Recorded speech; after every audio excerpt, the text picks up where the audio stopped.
আগামীকাল 8-9-2025 শুরু হচ্ছে উচ্চ মাধ্যমিক পরীক্ষা। তোমাদের সবাইকে শুভেচ্ছা থাকলো, সকল ছাত্রছাত্রীদের যারা এবারে 2025 সালে উচ্চ মাধ্যমিক পরীক্ষা দিচ্ছ।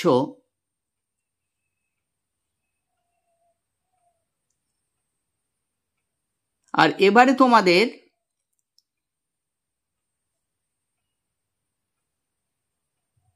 সমস্ত প্রশ্ন কিন্তু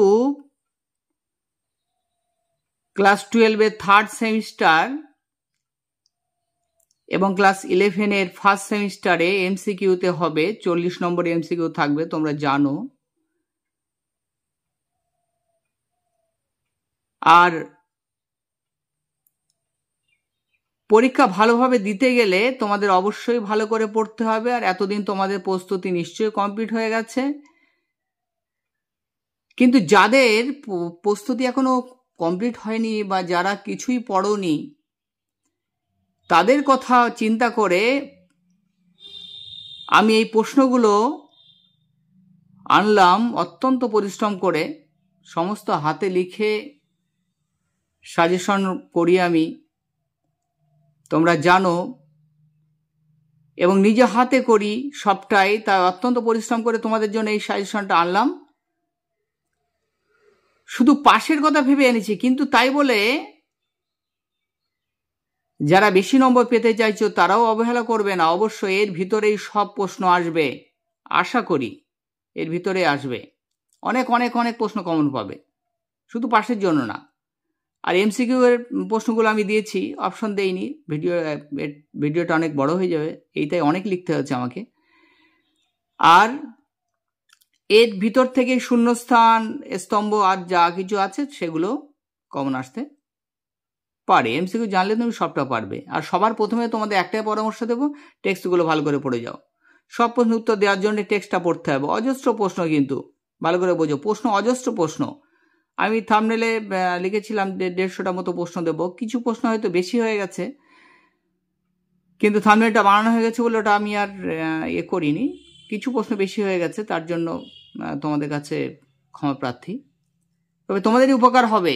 খুব বেশি হয়ে গেছে মানে খুব বেশি প্রশ্ন আমি দেইনি, অজস্র প্রশ্ন আছে, কিন্তু তোমরা সেটা জানো। তার ভিতরে সিলেক্টেড কিছু প্রশ্ন দেখো। আদরিনী গল্প থেকে মোট নম্বর থাকবে 8। দেখো, একটা কথা বলে নেই সবার প্রথমে, তোমরা অবশ্যই চ্যানেলটাকে সাবস্ক্রাইব করে বেল আইকনটা প্রেস করে রাখো, কারণ প্রত্যেকটা পরীক্ষার আগেই আমি লাস্ট মিনিট সাজেশন এইভাবে নিয়ে আসবো কিছু প্রশ্ন, কিছু সিলেক্টেড প্রশ্ন। তাই অবশ্যই তোমরা সাবস্ক্রাইব করে বেল আইকনটা প্রেস করে রাখো, বেশি বেশি শেয়ার করে দাও। আর অবশ্যই ভালো লাগলে লাইক করো, কমেন্ট করো, ভালো ভালো। আচ্ছা দেখো, আদরিনী গল্প থেকে মোট নম্বর থাকবে 8টি। 8 নম্বর থাকবে কিন্তু। দেখো, আদরিনী গল্পে লেখক হলেন প্রভাত কুমার মুখোপাধ্যায়। আদরিনী গল্পে মোট পরিচ্ছেদের সংখ্যা 7টি। পরে প্রশ্ন থেকে, আদরিনী গল্পে যে ডাক্তার ও উকিলের কথা বলা হয়েছে তাদের নাম কি? উত্তর হল নগেন ডাক্তার আর কুঞ্জ বিহারী বাবু উকিল ছিলেন। তাই ডাক্তারের নাম নগেন আর কুঞ্জ বিহারী বাবু ছিলেন উকিল। পরে প্রশ্ন দেখো, পীরগঞ্জে মেজবাবুর মেয়ের বিয়ের দিন ঠিক হয়েছিল কবে? সোমবার। ইম্পর্টেন্ট প্রশ্ন কিন্তু। তোমার মোক্তার মহাশয় তার বারান্দার বৈঠকখানায় বসেছিলেন। উত্তর হলো বেঞ্চিতে। কোথায় বসেছিলেন? বেঞ্চিতে। এবং জয়নাম মুক্তার আর নগেন ডাক্তার যখন এসেছিলেন তাদেরকে বেঞ্চিতে বসতে বলেছিলেন। আমার কথাগুলো শুধু প্রশ্নগুলো নয়, কথাগুলোও শুনবে। কথার মাঝখানে যেগুলো বলবো সেগুলো আসতে পারে, সেই প্রশ্নগুলো দেখো। আদরিনী গল্পে আদরিনী আসলে কি? আদরিনী হলো একটি, উত্তর হলো হাতি, একটা হাতির নাম। দেখো, জয়রাম বাবু কত বছর ধরে মেজবাবুর এস্টেটের মুক্তার হিসেবে কর্মরত ছিলেন? উত্তর হলো 20 বছর। পরে প্রশ্ন দেখো, গরুর গাড়ি করে পীরগঞ্জে যেতে আসতে সময় লাগবে? উত্তর হলো 4 দিন। অর্থাৎ যেতে 2 দিন, আসতে 2 দিন। এটা আলাদা করে আসতে পারে, যেতে কতদিন লাগবে, আবার আলাদা করে আসতে পারে আসতে কতদিন লাগবে। পরে প্রশ্ন দেখো, মুক্তার মশাই মাথায় কি বেঁধে বিয়ে বাড়িতে যাবেন বলে ঠিক করেছিলেন? উত্তর হলো পগ্গ বেঁধে যাবেন ঠিক করেছিলেন। পরের প্রশ্ন দেখো, জয়রাম মুখর্জি ঘটা করে রবিবারে আহ্নিক পুজোটা সারেন? উত্তর হলো বেলা 9টায়। তাহলে আহ্নিক পুজো সারেন কিবা রবিবার বেলা 9টায়। এই লাইনটা থেকে ঘুরিয়ে ফিরিয়ে অনেক রকম প্রশ্ন হতে পারে। পরের প্রশ্ন দেখো, শ্রীযুক্ত জয়রাম মুখোপাধ্যায়ের আদি নিবাস, অর্থাৎ আদি নিবাস ছিল কোথায়? যশোর থেকে তিনি পদ্মা পার হয়ে নৌকা করে এদেশে এসেছিলেন। তারপরে প্রশ্ন দেখো, এদেশে মুক্তারি করতে আসার সময় জয়রাম বাবুর সঙ্গে এনেছিলেন, কি এনেছিলেন সঙ্গে করে? এনেছিলেন একটি ক্যাম্বিসের ব্যাগ, ক্যাম্বিসের মিস্টেক হয়ে গেছে, খুব দ্রুত আমি এই সাজেশনটা কিন্তু করেছি তোমাদের জন্য, খুব দ্রুত, কালকে রাত্রেবেলা অনেক রাত জেগে করেছি। টুকটাক ভুল ত্রুটি হলে তোমরা মার্জনা করে দেবো অবশ্যই। দেখো কোথায় বলছিলাম, হ্যাঁ, ক্যাম্বিসের ব্যাগটা ব্যাস হয়ে গেছে, বললাম, তার জন্য সত্যি দুঃখিত। ক্যাম্বিসের ব্যাগ ও একটি পিতলের ঘটি, তোমাদের কথা মাথায় রেখে কিন্তু এটা করলাম আমি। আর এই যেটুকু সময় আছে শুধু এইটাই পড়ে যাবে, যেটুকু সময়, সবার জন্য এই পরামর্শ, যেটুকু সময় তোমরা পাচ্ছ সেই সময়টুকু শুধু এই সাজেশনটা পড়ে যাও, ব্যাস, তাহলে দেখো কি হয়। পরে প্রশ্ন, তাহলে ক্যাম্বিসের ব্যাগ ও একটি পিতলের ঘটি। পরে প্রশ্ন, জয়রামবাবু কত টাকায় বাসা ভাড়া নিয়েছিলেন? উত্তর হলো 13 শিকায়, 13 শিকা। দেখো, যৌবনকালে জয়রাম মুক্তার ছিলেন, উত্তর হলো বদরাগী। পরে প্রশ্ন, প্রভাত কুমার মুখোপাধ্যায়ের ছদ্মনাম ছিল? উত্তর হলো রাধামণি দেবী। পরের প্রশ্ন, হাতি চেয়ে মুখোপাধ্যায় মহাশয় কার কাছে চিঠি লিখেছিলেন? মহারাজ নরেশচন্দ্র রায়ের কাছে। নেক্সট দেখো, মঙ্গলা গায়ের প্রসব করা এঁড়ে বাছুরটির নামকরণ করা হয়েছিল কার নামে? দেখো, ডেপুটি বাবুর নামে। পরে প্রশ্ন, আদালত অবমাননার দায়ে মুক্তার মহাশয়ের জরিমানা হয়েছিল কত? উত্তর হলো 5 টাকা। পরে প্রশ্ন দেখো, জরিমানা 5 টাকা মকুব করতে হাইকোর্টে মুক্তার মহাশয়ের খরচ হয়েছিল কত? 1700 টাকা। সে 5 টাকার জন্য তিনি 1700 টাকা ব্যয় করেছিলেন। পরে প্রশ্ন দেখো, যেন হারাধন ফিরিয়া পাওয়া গিয়াছে, এখানে হারাধন বলতে বোঝানো হয়েছে? উত্তর হলো আদরিণীকে। পরের প্রশ্ন, হাতি না পাওয়া বার্তাটি দিয়েছিল কে? দিয়েছিল পত্রবাহক ভৃত্য এসে দিয়েছিল। পরের প্রশ্ন দেখো, একজোড়া বলদ কিনেছে, কে কিনেছিল? উত্তর হলো ইমামউদ্দিন শেখ। তারপর নেক্সট দেখো, মাদি হাতিটি ছিল কার ছিল? উত্তর হলো বীরপুরের উমাচরণ লাহিড়ির। হাতিটির জন্য তিনি দাম চেয়েছিলেন কত? 2000 টাকা, অর্থাৎ 2000 টাকা দিয়ে হাতিটি কিনতে হয়েছিল। পরে প্রশ্ন দেখো, হাতি তোর গোদা পায়ে নাতি, কারা বলেছিল? গ্রামের 2-1 অশিষ্ট বালক তারা বলেছিল। এখানে নাতি শব্দের অর্থ হলো লাথি, অর্থাৎ হাতির মোটা মোটা পায়ে লাথি। পরে প্রশ্ন দেখো, মেজবাবুর মেয়ের বিয়েতে কোথা থেকে বাই ও খ্যামটা আসার কথা ছিল? উত্তর হলো বেনারস থেকে বাই আর কলকাতা থেকে খ্যামটা। পরে প্রশ্ন, সেই জোগাড় হওয়া মুশকিল, কিসের কথা বলা হয়েছে? উত্তর হলো পালকি। নেক্সট দেখো, আদরিণী জানু পেতে বসেছিল, উত্তর হলো মাহুতের ইঙ্গিত অনুসারে, অর্থাৎ কার কথায়? মাহুতের কথায়। পরে প্রশ্ন দেখো, নিমন্ত্রণ রক্ষা করিয়া পীরগঞ্জ হইতে ফিরিবার পরদিন বিকালেই মুখোপাধ্যায় মহাশয় সাক্ষাৎ করিতে গেলেন, কোথায় গেলেন? উত্তর হলো মহারাজ নরেশচন্দ্রের সহিত। নরেশচন্দ্র, শোনো, বলেছি প্রথমে বলেছি, একটু মিস্টেক তোমরা করে নিও। পরে প্রশ্ন দেখো, মুখুজ্জে মহাশয় ও হাতিটি কার? এই উত্তরে জয়রাম বাবু বলেছিলেন, কি বলেছিলেন? বলেছিলেন হুজুর বাহাদুরের। পরে প্রশ্ন দেখো, হস্তি ভাড়ার বিজ্ঞাপনের ঠিকানা ছিল? উত্তর হলো চৌধুরী পাড়া। বিজ্ঞাপনে হাতিটির ভাড়া ধার্য করা হয়েছিল? উত্তর হলো 4, অর্থাৎ সর্বমোট 4 টাকা। হাতি ভাড়া 3 টাকা এবং খোরাকি 1 টাকা। পরে প্রশ্ন দেখো, রাজশাহী কলেজে এলে পড়া কল্যাণীর হবু পাত্রের পণের চাহিদা ছিল, কি ছিল? উত্তর হলো 2000 টাকা। সে 2000 টাকা পণ দাবি করেছিল। তার কল্যাণী কে ছিল? জয়রাম বাবুর জ্যেষ্ঠ পত্রী। পরে প্রশ্ন দেখো, 12 বছর বয়সী কল্যাণীর বিবাহের মোট খরচ হয়েছিল, কল্যাণীর বয়স ছিল কত? কল্যাণীর বয়স ছিল 12 বছর। বিবাহের মোট খরচ হয়েছিল 2500 টাকা। মোট খরচ 2500 টাকা, তাহলে পণ 2000, বাকি খরচ 500, মোট 2500 টাকা। পরে প্রশ্ন দেখো, বামুনহাটের মেলা বসে? উত্তর হলো চৈত্র সংক্রান্তির 15 দিন আগে। পরে প্রশ্ন, জয়রাম বাবুর আদরিণীর জন্য ভৃত্যকে দিয়ে আনিয়ে রেখেছিলেন রসগোল্লা, আনিয়েছিলেন তিনি 2 টাকার। পরে প্রশ্ন, কল্যাণীর বিবাহের দিন স্থির হয়েছিল, মোস্ট ইম্পর্টেন্ট, 10ই জ্যৈষ্ঠ। উত্তর হলো 10ই জ্যৈষ্ঠ। আশীর্বাদের কথা ছিল বৈশাখে। পরে প্রশ্ন, কথায় বলে ব্রহ্মবাক্য হলো বেদবাক্য। নেক্সট দেখো, বামুনহাটের মেলা ভেঙে যাওয়ার পর সপ্তাহব্যাপী মেলা বসে কোথায়? উত্তর হলো রসুলগঞ্জে, 10 ক্রোশ উত্তরে, অর্থাৎ বামুনহাট থেকে 10 ক্রোশ উত্তরে। নেক্সট দেখো, পত্র পাঠ করিয়া ব্রাহ্মণের মাথায় যেন বজ্রাঘাত হইল। পত্রটি কে লিখেছিলেন? উত্তর হলো একজন চাষির মাধ্যমে পত্রটি পাঠিয়েছিল মধ্যম পুত্র। আর মোট পুত্র ছিল জয়রাম মুখোপাধ্যায়ের 3টি। পরের প্রশ্ন দেখো, আদরিণীকে দেখতে যাওয়ার জন্য ঘোড়ার গাড়ি চেয়েছিলেন। উত্তর হলো রাত্রি 10টায়। আদরের নল জলদ বর্ণ দেহখানি পড়েছিল কোথায়? উত্তর হলো আম্রবনে। আদরিণীর মৃত্যুর পর মুখোপাধ্যায় মহাশয় বেঁচে ছিলেন 2 মাস। এই প্রশ্ন দিয়েছি তোমাদের। আদরিণী থেকে প্রচুর প্রশ্ন আছে, এর মধ্যে কমন পেয়ে যাবে। তারপরে প্রশ্ন দেখো, ধর্ম থেকে কি দিয়েছি দেখো। ধর্ম মানে এখানে 2টো কবিতা আছে, 2টো কবিতা থেকে কি থাকবে? 7 নম্বর থাকবে। 2টো মিলিয়ে 7 নম্বর থাকবে, দেখে নাও। ধর্ম বা অন্ধকার লেখাগুচ্ছ কি প্রশ্ন দিয়েছে দেখো। ধর্ম কবিতাটি লিখেছেন কে? শ্রীজাত। পরে প্রশ্ন, ধর্ম কবিতার মূল কাব্যগ্রন্থ অন্ধকার লেখাগুচ্ছ। Most important. পরে প্রশ্ন, আব্দুল করিম খাঁ জন্মেছিলেন? উত্তর হল উত্তরপ্রদেশে। তাহলে তিনি ছিলেন কি? লোকসঙ্গীত শিল্পী ছিলেন। লোকসঙ্গীত শিল্পী আব্দুল করিম খাঁ। পরে প্রশ্ন দেখো, কবির মানুষকে ভুল হয়ে গেল, দিগন্ত পেরোনো কার ধর্ম? উত্তর হলো আইনস্টাইনের। আইনস্টাইন কে ছিলেন? পদার্থবিজ্ঞানী। পরের প্রশ্ন, কবির মানুষকে কোন পথে থাকতে বলেছিলেন? উত্তর হলো সত্যের পথে। কবির লেখা কি নামে পরিচিত? উত্তর হলো দোহা। পরের প্রশ্ন, ভ্যান গঘের ধর্ম ছিল উন্মাদনা। ভ্যান গঘ ছিলেন কে ছিলেন? উত্তর হলো একজন চিত্রশিল্পী, নেদারল্যান্ডের। পরের প্রশ্ন, স্পেনের কবি গার্সিয়া লোরকার ধর্ম ছিল? উত্তর হলো কবিতার জিত। বাতাসের ধর্ম? উত্তর হলো শুধু না থামা কখনো। আগুনের ধর্ম? ভস্যের চরিত।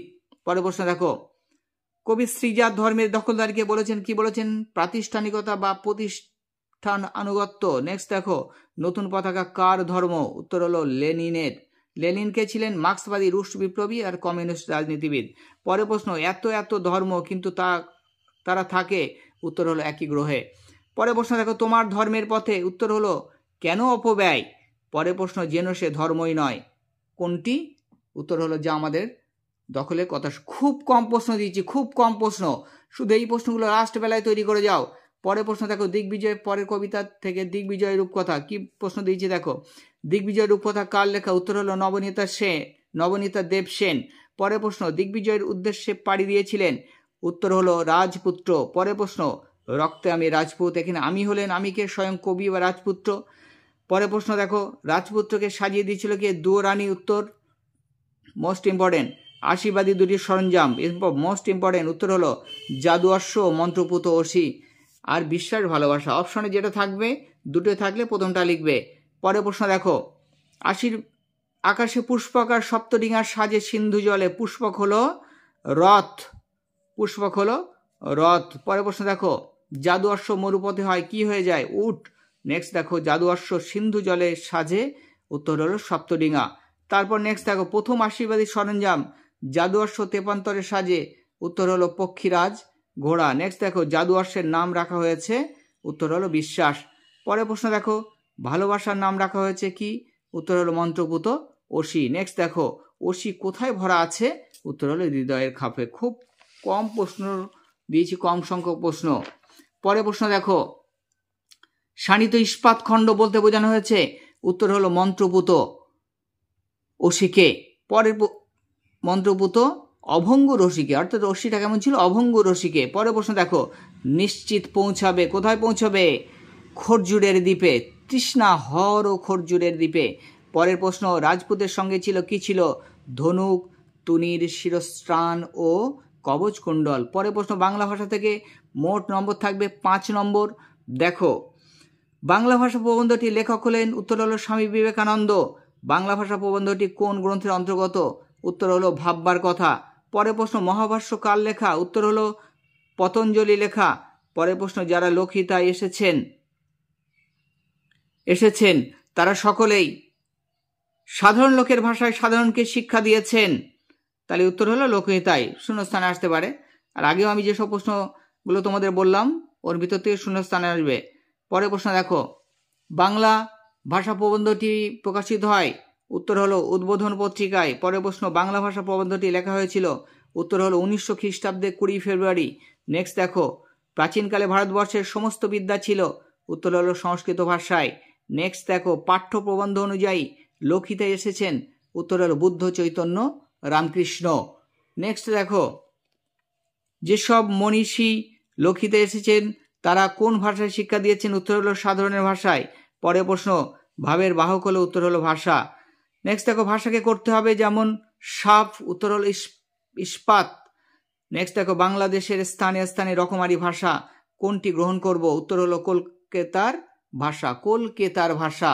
পরের প্রশ্ন দেখো, গদাই লস্করি চাল, গদাই লস্করি চাল চাল কোন ভাষার? উত্তর হলো সংস্কৃত। পরের প্রশ্ন দেখো, ওই এক চাল নকল করে অস্বাভাবিক হয়ে যাচ্ছে, কোন ভাষার কথা বলা হয়েছে?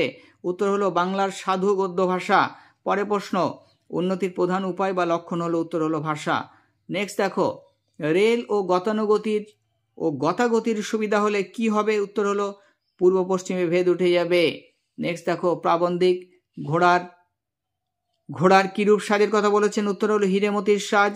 নেক্সট দেখো, পুস্তকের ভাষা আর ঘরের কথা বলার ভাষা এক করার জন্য কোন ভাষাকে ভিত্তিস্বরূপ গ্রহণ করতে হবে? উত্তর হলো কলকাতার ভাষা। পরের প্রশ্ন, ওটি শুধু ভাষা নয়, মরার লক্ষণ ছাড়া ভাষাও আর যে মাধ্যমে এলো? উত্তর হলো সকল শিল্পে।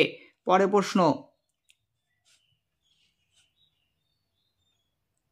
হীরেমতির সাজ পরানো ঘোড়ার উপর বাঁদর বসলে কি ভালো দেখায়? উত্তর হলো বাঁদর। শূন্যস্থান আসতে পারে। পরের প্রশ্ন দেখো, মীমাংসা ভাষ্য লিখেছেন? উত্তর হলো সবর স্বামী। নেক্সট, ভাষ্য গ্রন্থটি লিখেছেন আচার্য শঙ্কর বা শঙ্করাচার্য।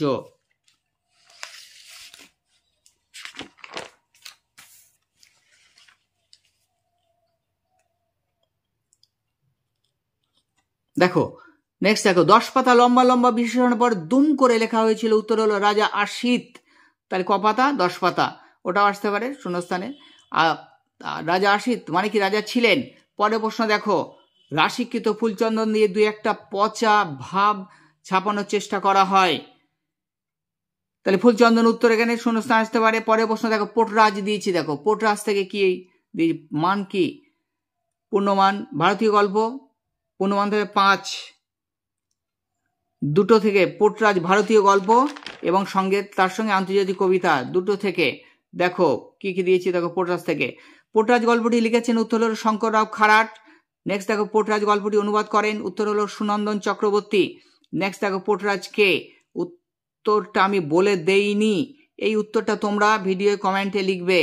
এইটা তোমাদের জন্য, আজকে কমেন্টে তোমরা লিখতে পারো কি কতটা পড়েছো আমি জানি তোমরা পারবে। কমেন্টে এটা লিখবে, সবাই উত্তরটা লিখবে। দেখো, দামার বউয়ের নাম কি? উত্তর হলো দুর্পদ। পোটরাজ কোন দেবীর উপাসক ছিলেন?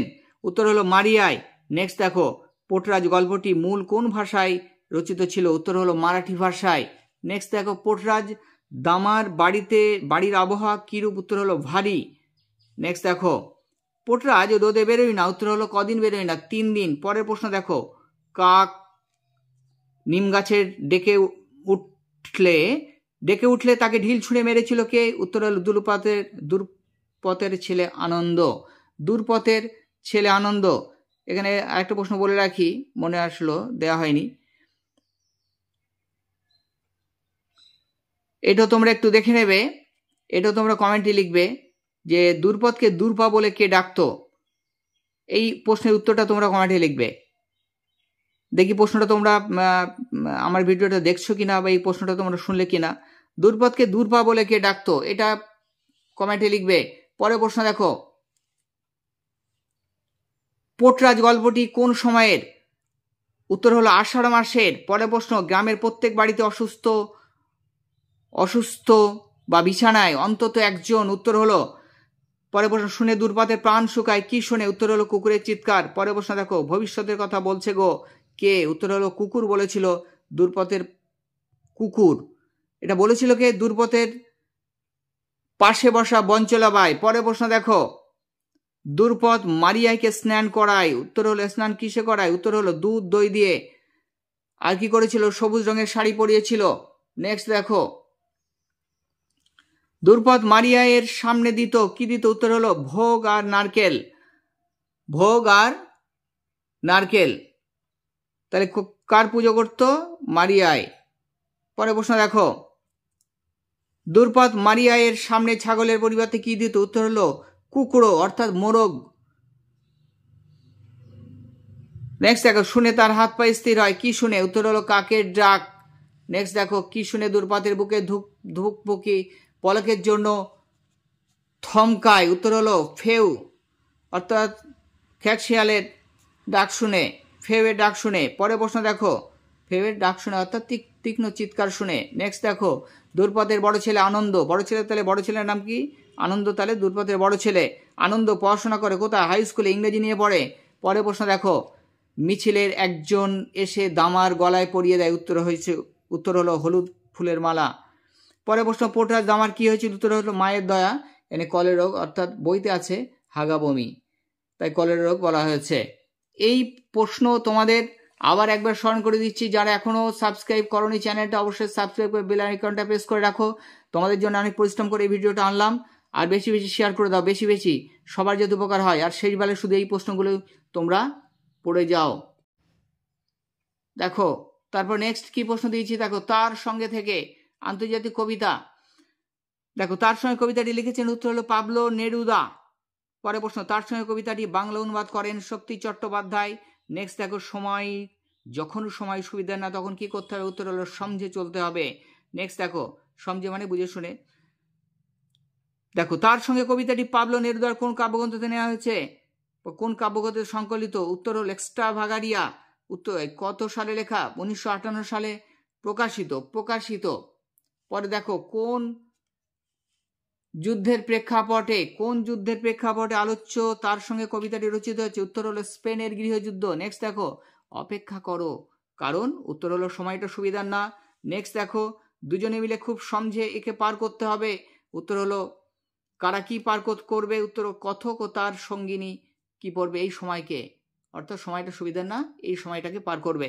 নেক্সট দেখো আমার হাতে রাখো, কি রাখার কথা বলা হয়েছে? উত্তর হলো ছোট্ট দুটি হাত, এখানে কথকের প্রিয়তমার কথা বলা হয়েছে।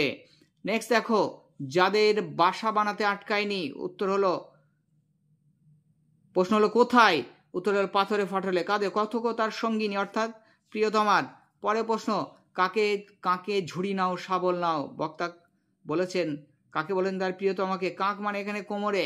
পরে প্রশ্ন দেখো তার সঙ্গে কবিতায় কোন ফুলের কথা বলা হয়েছে? উত্তর হলো কার্নেশন। নেক্সট দেখো একে যুঝবই, কার বিরুদ্ধে যুঝবার কথা বলা হয়েছে? উত্তর হলো সময়টার। যুঝব শব্দের অর্থ হলো যুদ্ধ করব বা লড়াই করব বা মোকাবিলা করব। দেখো ধুয়ে মুছে আগুন বানাবার জন্য লাগবে, উত্তর দেখো কথক ও তার প্রিয়তমার হাতগুলো। পরে প্রশ্ন পাবলো নেরুদার প্রকৃত নাম হলো নেফতালি রিকার্দো রেস বাসোয়ালতো। তাহলে এই 14টা প্রশ্ন দিয়েছি মাত্র, তার সঙ্গে খুব অল্প সংখ্যক প্রশ্ন দিয়েছি। পরে দেখো ভাষা, এটা হচ্ছে ভাইটাল, 10 নম্বর থাকবে, 10টা নম্বর। দেখো আরেকটা কথা তোমাদের বলে নেই, ভাষার ভিডিও কিন্তু আমার চ্যানেলে আমি দিয়েছি, প্রশ্ন ওখানে বেশি আছে। যারা বেশি করে পড়তে চাও, ভাবো যে একটা প্রশ্ন যেন বাড়ি থেকে না আসে, তারা ভাষার ওই প্রশ্নটা অবশ্যই পড়ে নেবে, তাহলে সব প্রশ্ন কমন পেয়ে যাবে। আমি আমার ডেসক্রিপশনে লিঙ্ক দিয়ে দেবো, আর তোমাদের আদরিনীর প্রশ্ন আগে দেওয়া ছিল চ্যানেলে, সেই প্রশ্নের লিঙ্কটাও দিয়ে দেবো, আর চ্যানেলে আছে, তোমরা দেখে নিও। ওইটা করলে সম্পূর্ণ কমপ্লিট হয়ে যাবে। আর এটা লাস্ট মিনিট শেষ মুহূর্তের জন্য, যাদের কিছু পড়া হয়নি তাদের জন্য কিন্তু আনলাম, তবে সবাই পড়বে এটা, লাস্ট বেলা এইটাই পড়ে যাও। এতদিন তো পড়েছে অনেক কিছু, সেই বেলায় এই প্রশ্নটার উত্তরগুলোই পড়ে যাও। দেখো খুব কম দিয়েছি কিন্তু। বর্ণনামূলক ভাষাবিজ্ঞান আলোচনা করে, উত্তর হলো সমকালীন প্রচলিত ভাষার গঠন রীতি নিয়ে। পরে প্রশ্ন দ্য ড্রেস অফ থট, চিন্তার পোশাক, মতবাদের প্রবক্তা, উত্তর হলো স্যামুয়েল ওয়েসলি। পরে প্রশ্ন তুলনামূলক ভাষাবিজ্ঞানের সূত্রপাত করেছিলেন, উত্তর হলো স্যার উইলিয়াম জোন্স। নেক্সট দেখো ভাষার বিভিন্ন উপাদান ও উপাদানের পারস্পরিক সম্পর্ককে বলা হয়, উত্তর হলো লাং। দেখো একই সঙ্গে কি বলেছে, নামকরণ করেন ফেদিনা দাস শ্বশুর। পরে প্রশ্ন প্যারেল তত্ত্বের প্রবক্তা ফেদিনা দাস শ্বশুর। নেক্সট দেখো অভিধান বিজ্ঞানের প্রতিক্রিয়া ছিলেন, উত্তর হল জাক্স, এর রচনা নিরুক্ত শাস্ত্র। পরের প্রশ্ন যে অভিধানে এক ভাষার শব্দ অন্য ভাষায় ব্যাখ্যা করা হয় তাকে বলা হয়, উত্তর হল দ্বিভাষিক অভিধান। নেক্সট দেখো শৈলী শব্দের অর্থ হলো রচনারীতি। পরে প্রশ্ন বাকযন্ত্রের অন্তর্গত নয়, উত্তর হলো কর্ণ। পরে প্রশ্ন দেখো ধ্বনির লিখিত সাংকেতিক রূপ হলো, উত্তর হলো বর্ণ। নেক্সট দেখো ধ্বনির লিখিত ও বাকযন্ত্রের অন্তর্গত নয়, উত্তর হলো কর্ণ। আর ধ্বনি লিখিত ও সাংকেতিক রূপ হলো বর্ণ। পরে প্রশ্ন দেখো, বাংলা উচ্চারণে অর্ধস্বরের সংখ্যা, উত্তর হলো 4টি। নেক্সট দেখো, মুখের মান্য বাংলার স্বরধ্বনির সংখ্যা, উত্তর হলো 7। নেক্সট দেখো, অ আ হর্ষই, সরি, অ আ হর্ষ, হ্যাঁ ঠিক আছে, অ আ হর্ষই হর্ষৌ, এ ও এ, এই স্বরধ্বনিগুলিকে একত্রে বলা হয়, উত্তর হলো মৌলিক স্বরধ্বনি। একটু ভুল ত্রুটি হলে সেগুলো তোমরা ক্ষমা সুন্দর দৃষ্টিতে দেখবে, কারণ খুব তাড়াতাড়ি বলছি, তোমরা জানো, আর সাজেশনটা খুব দ্রুত বানিয়েছি তোমাদের সুবিধার জন্য। বেশি বেশি শেয়ার করে দাও, বেশি বেশি শেয়ার করো, অনেক অনেক শেয়ার চাই। পরে প্রশ্ন দেখো, মুখের মান্য বাংলায় ব্যঞ্জন ধ্বনির সংখ্যা, উত্তর হলো 30টি। পরে প্রশ্ন, কম্পিত ধ্বনি হলো র। নেক্সট দেখো, তাড়িত ধ্বনি হলো ডয়সন র, একটি পার্শ্বিক ধ্বনি হলো ল, একটি উষ্ম ধ্বনি হলো তালবস্য মূর্ধন্যস্ব, এগুলো উষ্মধ্বনি। নেক্সট দেখো, অযোগ বাহবর্ণ, উত্তর হলো অনুস্বর। পরে প্রশ্ন, বিভাজ্য ধ্বনির অপর নাম, উত্তর হলো খণ্ডধ্বনি। নেক্সট দেখো, বাংলায় অনুনাসিক স্বরধ্বনির সংখ্যা, উত্তর হলো 7টি। কোনগুলো অনুনাসিক স্বরধ্বনি? উমো, উমো, তারপরে ইও, এইগুলো হচ্ছে অনুনাসিক স্বরধ্বনি। পরের দেখো, মোট ব্যঞ্জন বর্ণের সংখ্যা, উত্তর হলো 40টি। নেক্সট দেখো, উচ্চারণের সময় সামর্থ্য অনুযায়ী উচ্চারণের ভেদকে বলা হয়, উত্তর হলো মুক্ত বৈচিত্র্য। নেক্সট দেখো, শব্দার্থের প্রথম বাক্যটি হলো, উত্তর হলো সাধারণ অর্থ। পরে প্রশ্ন দেখো, শব্দের অর্থের অভিন্নতা বোঝাতে ব্যবহৃত হয়, উত্তর হলো সমার্থকতা। নেক্সট দেখো, শব্দার্থের সত্য সাপেক্ষ তত্ত্বটি প্রবক্তা হলেন, উত্তর হলো ডোনাল্ড ডেভিডসন।